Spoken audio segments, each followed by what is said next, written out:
Welcome back to the Office Marketing Podcast with Mike Swigert, the podcast all about sales tips, mindset, and value bombs. 5 questions to help make your day more productive and learn a thing or two. Here is your host, best-selling author, Mike Swigert. Hey, everybody. Thank you for taking time out of your day and listening to the Office Marketing Podcast with me, Mike Swigert. I have a fun guest today for us. He has been a friend of mine for years now.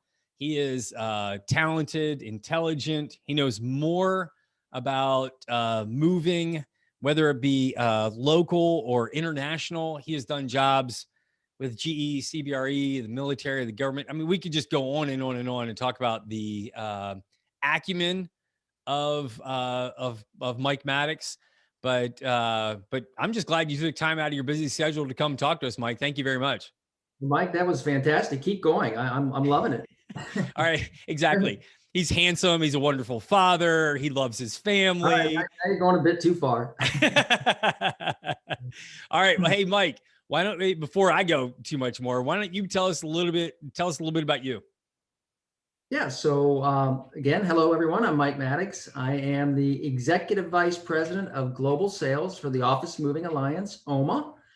My responsibility is to go out and find great clients that have multiple presence, either globally or nationally, multiple facilities with a certain number of employees that then I work within our system to service them and make sure that everything that we do for them is done A1, top rate, first class. And, that is what I do, Mike. All right. Look, I love knowing what you do. We know You're talented. You wouldn't be on my show if you weren't a rock star in the industry. But tell us about you. What makes you tick? How did you get into this crazy business in the first place? Wow. So that goes back a while. Actually, I started out working at a small allied van lines agency in Cincinnati, Ohio. My mom decided that she wanted to turn me into a man. So she sent me up to work while I was in high school. The summers in high school with an allied agent where my uncle was the dispatcher. So I started very early and, it was the boots on the ground. I did the packing, I did the moving, I did the driving. I ended up driving tractor trailers for them. But one of the things that I got tired of was going out on jobs that were estimated to take 3 hours that took 10 hours. So as a young know-it-all punk, I made sure that the owner knew that I thought I could do better in selling these jobs than what his current sales staff did. And at age 24, he gave me the opportunity to prove that. And that's really where it took off.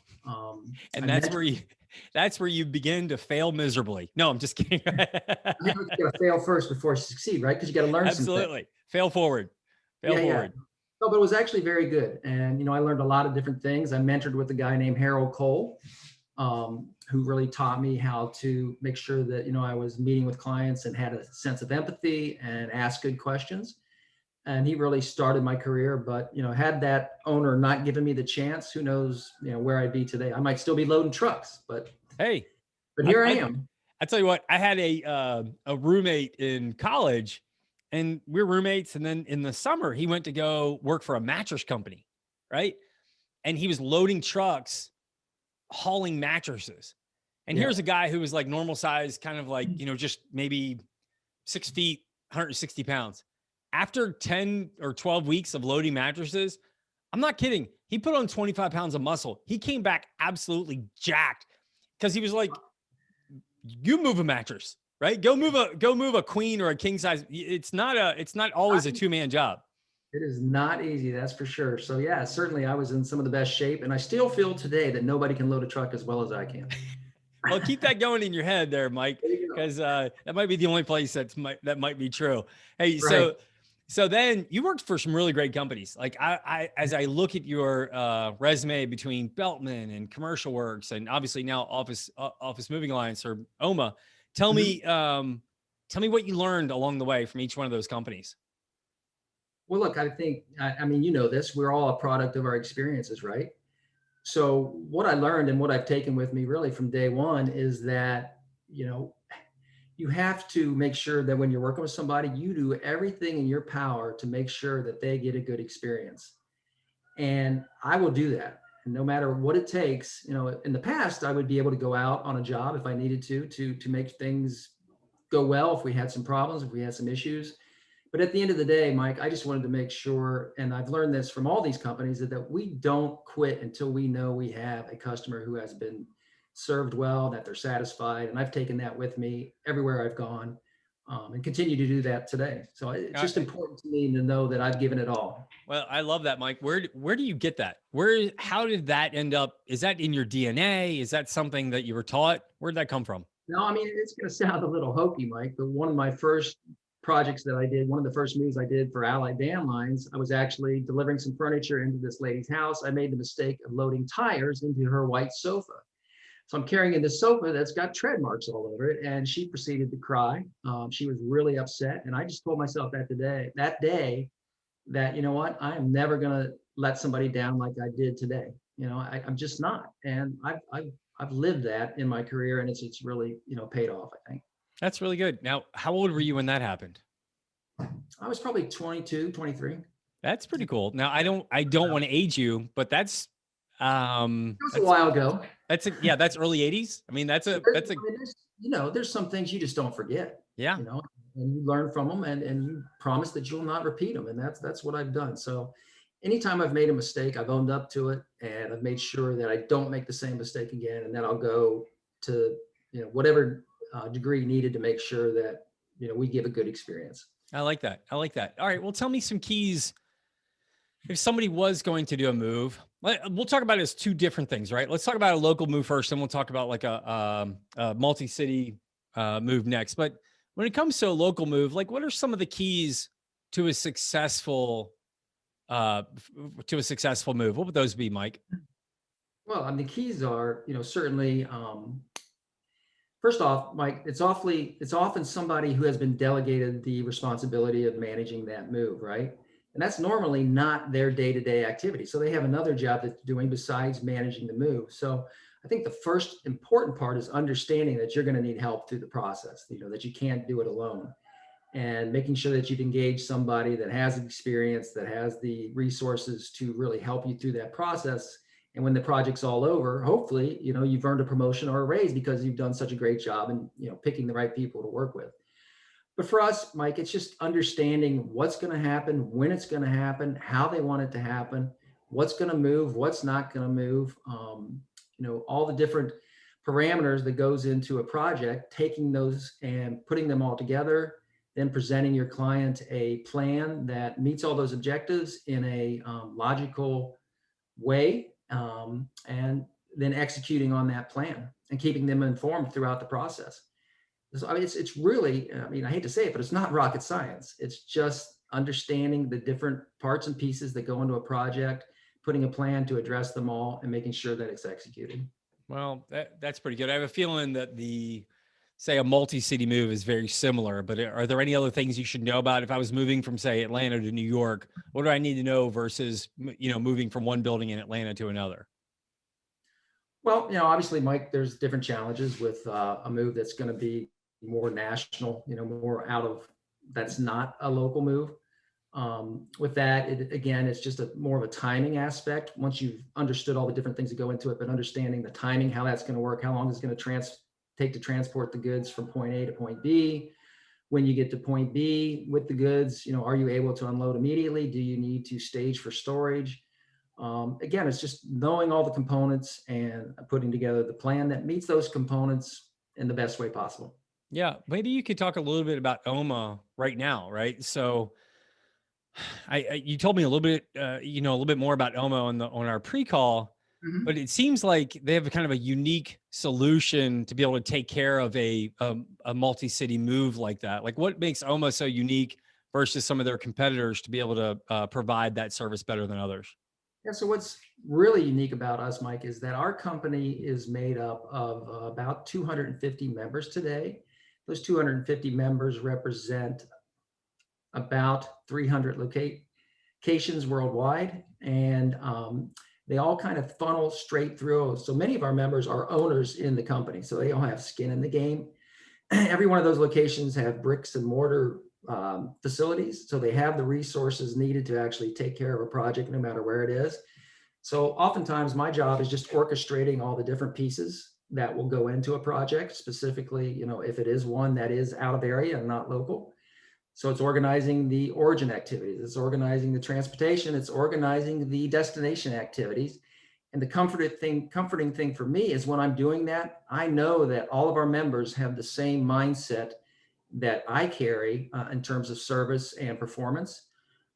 You can't just raise your hand and become a member of OMA. It's a very difficult process to become a member, a very thorough vetting process, background checks, financial stability, a lot of different things go into that before we extend an invitation for somebody to come on board.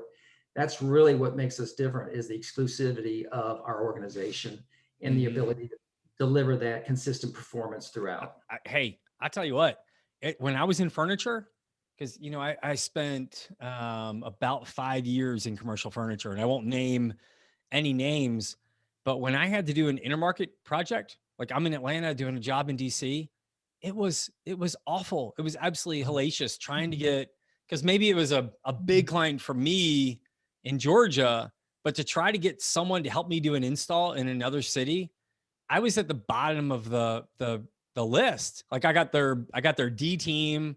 No one even cared about what was being done remotely. The only way for me to really do it properly would have been to basically rent a truck, drive it up there, Right. and oversee the install myself if I wanted it done properly for my client. Like, what does OMA do to kind of help that situation?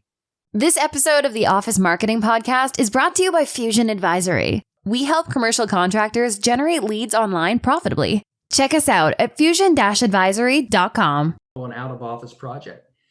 And a lot of times, the organization of that move is a centralized function, out of home office.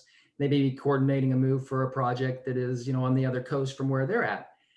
And oftentimes they'll tell me, I pick up the phone book or I pick up Google and I'll start just looking for movers at the other end who might be able to help. So it just amazes me, major corporations that still use that way of doing things. And what OMA brings to the table, again, is that consistency of our membership, consistency of our standards that allow us to just provide a pretty seamless process with an easy single point of entry into the system. I love it. I love it. I wish I had OMA in my back pocket when I was in the furniture world. That would have, I probably would have kept some big clients a lot more, because I could, again, if it was managed locally, we had all of our people. But once I got into intermarket, I was like, because it always sounded good to be able to take care of clients on a larger platform, but it gets. So I learned firsthand the value and the power of OMA.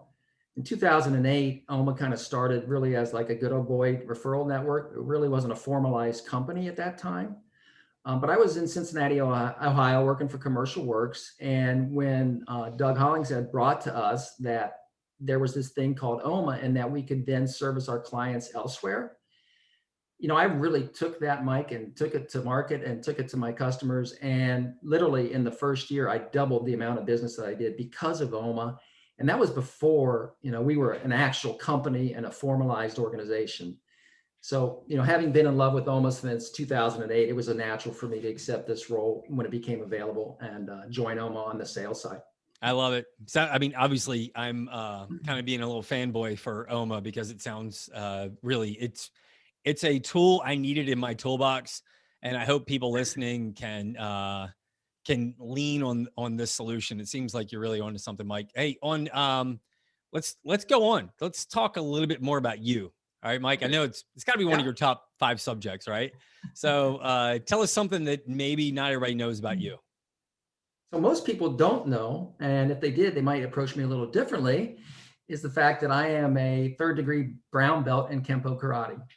Nice. When I turned 40, I decided I wanted to strive to achieve something that I normally wouldn't do. So in Cincinnati, Ohio, I signed up with a guy named Mark Tracy, who taught Kempo Karate. And it's a very different type of system. It's based on strikes and it's a very offensive system. But I trained with him 2 days a week for 8 years straight and actually earned the 3rd degree brown belt in Kempo Karate. So I like to tell people jokingly that I'm a trained assassin. Nice. Yeah. Yeah. I was kind of picking up on that here just through Zoom. Like if anybody's watching this on YouTube right now, you would see that Mike Maddux is just absolutely one of the sweetest, kindest men in the world. I've known, we've known each other a few years now, and you really are. You just have such a kind. You exude just a very pleasant disposition that I love being around, and your family too. I've been blessed to be able to meet, some more Madduxes, and y'all are good people. Well, thank you. And I think the training with the karate really helped with that, because you do learn to be very disciplined, to be very organized, and to take things for what you see, but be prepared to act if you need to. I love it. Yeah. So, let's go right into mindset then, right? So I know the last year has been challenging for many of us, and I know it's been extremely challenging for you. What do you do to help keep your mindset so positive and pleasant? Really, what do you do, Mike? Well, I'm going to be honest with you, Mike. It's not that hard for me to do that. Obviously, it's been a tough time, right? And we really feel for everybody that's gone through tough times during this period. But it's not that hard for me to stay positive, just because I, no pun intended, positively know that any projects that we do are going to perform with the same care and control that I hold, that I've held since I was a kid, that I know they're going to be taken care of well, with empathy and with safety in mind. So, it's not easy, Mike, when I transitioned into this role, because in the past, I would go out, I would manage actual operations in offices. So when we were doing a project, I could go out, take a look at the truck, make sure it looked clean, make sure the crews were in uniform, make sure we were ready to do a great job. Now what I do, I have to rely exclusively on our network. And that was a hesitancy for me when I took the role. But I can now tell you, 4 years later, I've had zero problems with those same issues and concerns that I held. So I'm positive every day, just because I know what we're putting out into the field and what we're doing is really unmatched in the industry. And it helps me to stay up and, in everything that I do. That's good. That's good. Do you have a book? This is actually, if people are listening, this is really a very selfish question I ask, because I did 57 books last year on Audible. I swear I learned more last year through the books on Audible than 6 years of college. But is there a book you can share with us that, or specifically me, that you really like? Well, okay. So I hope you're not disappointed with this, Mike, but for me, when I do have the opportunity to read and study, I have zero interest in reading anything related to business. Absolutely okay. None, because, and no offense to anybody who may be an author of any books with business, but so much of it to me is stuff that is just regurgitated in different ways. So I learn by doing. My business experience has allowed me to learn by doing, and fortunately it's paid off. So I think we're doing some things right. But when I do get a chance to read, I like to read classics. So I'll read Animal Farm. I read Bobbit. I've read recently the Jungle by Upton Sinclair. I just like reading the classics as a little, almost escapism, if you will. And I really enjoy those. Well, 1984 used to be escapism until it actually started happening. So that's kind of. Exactly. I know. And Animal Farm is right behind us. Yep. So I really, that's not even a political statement. So talk to us about great advice, Mike. What's a piece of advice that you'd like to share with everybody? So I really have two of them. One, it wasn't something that somebody said to me, rather something that they did. And, that was my dad. And he worked at General Motors for 30 years in material scheduling, very stressful job. But when my dad was coming home, you could literally hear him, Mike, before you ever saw him. He'd have his window down and he would be whistling so loud that you could hear him almost a mile and a half away. So everybody knew when dad was coming home. And I've always taken that approach that, no matter how challenging your day is, you can still whistle at the end of your day. So that really is the advice that I've taken. And it was in form of a whistle, if you will, that no matter what I'm going through, there's a light at the end of the tunnel. The day's going to end. And as long as I've done the best I can that day to take care of people, and I'm happy with that. Second thing is, I was visiting with a gentleman in Dallas, Texas. He had a giant ceramic frog on his desk. I asked him, well, what's up with the frog? And he said, swallow the frog first. And I said, well, what do you mean by that? And he says, Anytime that I have something difficult to do that day, something that, I prefer not to do, I do it first so that it doesn't impact the rest of my day as I consider to ponder and worry about it. And I've taken that as great advice as well, that, if you have something that really is unpleasant that you don't really want to deal with, go ahead and swallow the frog first, get it taken care of, and then go on about a productive day. So, That's great. that's really the two things I've tried to live by. That's so awesome. Whistle while you work, Mike. Whistle while you work. It's so funny is I am a whistler, right? And I remember walking home from school one day back when kids would walk to school and back. So I think it was something about 4 or 5 miles uphill both ways in the snow. Although I think I've gone back and it was only about 1/8 of a mile. But anyway, I used to walk through this one like duplex community, and I'd always be whistling. And I remember one time I'm walking through the community and this woman came out like it was yesterday. I'm talking, this is probably like 1977 or 78. This woman comes out and she stopped me and she said, she basically said something along the lines of, I love it when you walk by because you're always whistling. Yeah. And it's so funny is that like my oldest daughter will say, Dad, I don't know how you can whistle on key, but you can't sing and hold a key to save your life, but you can actually whistle on key. And my buddies know it. Whenever I'm playing golf and I'm playing poorly, I find grace in just whistling a little soft tune, and it gets me back into. I think I'd really like your dad. I think we could be in a whistling duo.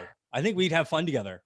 He absolutely did that, and every day when he was coming home, it was just really, really loud, and everybody knew he was there. So yeah. You know what? There's a great thing. I've seen Tony Robbins live, multiple times, and Tony always says that it is impossible to have gratitude and stress in the same heart. Yeah. Right. So, and I know I'm making a stretch by comparing this to whistling, right? But like when I whistle, it tends to bring me into a place of peace. It tends to like, because now there's a song in my head. I'm actively doing something. Now I'm hearing something. So I'm hitting a lot of senses, and stress tends to leave me. Tony Robbins does this exercise where you basically take your hand, and you put it on your heart, and you get a visual of the thing in this world you're most grateful for. Right. And when you have that intense visual as granular as possible, stress can't exist in that same place. Yeah. So I take a couple times each day to try to make sure that I've cleaned my mind and spirit, that it's clear, that it's comfortable and good, just by having quiet time, whether it's taking a walk with the dog or just sitting back and reflecting on all the good things that are around us. Stress, it doesn't go away, but it's not as bad as it could. So yeah, just take time to make sure that you understand that you're good. I love it. All right. So since you are a brown belt in martial arts, if it was Bruce Lee, Chuck Norris, and Kareem Abdul-Jabbar in a fight, who wins? You know what? I would think it would be Bruce Lee. Yeah. It'd be tough to beat. Chuck's pretty tough though. But what was it? The Eye of the Dragon? Kareem Abdul-Jabbar actually was in a Bruce Lee movie, right? Wasn't he?